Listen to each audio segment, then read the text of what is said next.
آپ جانتے ہیں کہ جب رمضان شریف آتا ہے تو استقبال رمضان کے حوالے سے لوگ پروگرام کرتے ہیں، مختلف محافل ہوتی ہیں اور بڑے جذبے لوگوں کے ہوتے ہیں. تو یہ ایک اچھی بات ہے اور یہ ایسا کام ہے جو سنت سے ثابت ہے کہ حضور علیہ السلام بھی استقبال رمضان کا اہتمام فرماتے تھے اور خطبہ ارشاد فرماتے. حضور علیہ السلام لوگوں کو اس کی اہمیت یاد دلاتے اور اس کے فضائل بیان فرماتے. لیکن بات یہ ہے کہ ہم رمضان سے پہلے اس کے فضائل سنتے ہیں، رمضان میں بھی اس کی فضیلتیں سنتے رہتے ہیں اور مجالس میں جاتے ہیں، سب کچھ ہوتا ہے. لیکن ہم نے بھی کوشش کی کہ اس دین کو تھوڑا سا شارٹ کر لیا جائے. جیسے ہم نے باقی معاملات میں بائی پاس نکال لیے ہیں، یعنی سیدھا جنت میں جانے کا رستہ.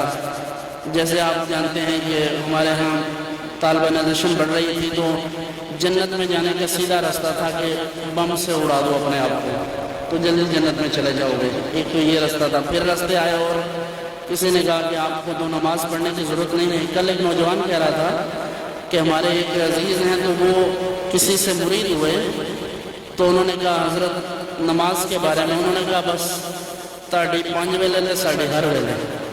تو یہ بھی ایک مناسب راستہ ہے کہ ہر ویلے نماز. تو اب ہر ویلے والی کون سی ہوتی ہے ہمیں حضور نے تو نہیں بتایا. ہر ویلے حضور علیہ السلام نے تو 5 پڑھی ہیں، 6 پڑھی ہیں، تہجد بھی فرض تھی. تو حضور علیہ السلام نے تو نمازیں مخصوص وقت میں پڑھی، پھر جہاد کیا.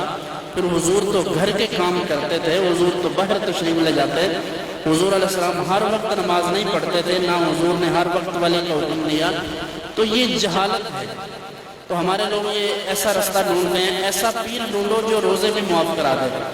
تو جو روزے بھی معاف کرائے وہ تو شیطان ہے، وہ تو حضور علیہ السلام کے دین کا باغی ہے. جو آپ کی نمازیں معاف کروائے یہ تو اللہ کے رسول صلی اللہ علیہ وسلم نے معاف نہیں کروائیں. حضور نے نہیں فرمایا کہ اللہ سے نہیں عرض کی کہ یا اللہ اس کی نمازیں معاف ہو جائیں یا میری معاف ہو جائیں. حضور نے تو پڑھ کے دکھائیں. لہٰذا ہمیں دین کو مختصر کرنے کی کوشش نہیں کرنی چاہیے.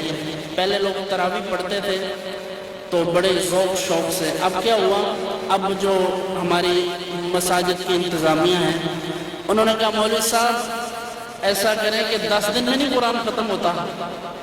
کہا ہو جاتا ہے، کہا کہ بس 10 دن میں کریں. تو اب جب 10 دن میں قرآن ختم ہوگا تو آپ جانتے ہیں کہ جب 23ویں 27ویں کو یا 25ویں کو قرآن ختم ہوتا ہے تو اس کے بعد مسجدوں میں کتنی رونق ہوتی ہے تراویح کے وقت، آپ بھی جانتے ہیں. اور ویسے بھی آج کل گرمی ہے تو لوگوں نے یہ ایک اچھا راستہ ڈھونڈا. حضور علیہ السلام سے عرض کیا گیا یا رسول اللہ یہ 27ویں کے متعلق کسی کو شبہ ہوا تھا حضور کی بات سے. تو حضور نے فرمایا تھا نہیں، اجر 27ویں کو نہیں ملتا، اجر تب ملے گا جب تمہاری مزدوری پوری ہو جائے گی. تو مزدور کو مزدوری کب ملتی ہے؟ جب کام مکمل ہو جائے. تو فرمایا کہ جب 30 یا 29 روزے پورے کر لے گا پھر اللہ سے اجر کی امید کرے.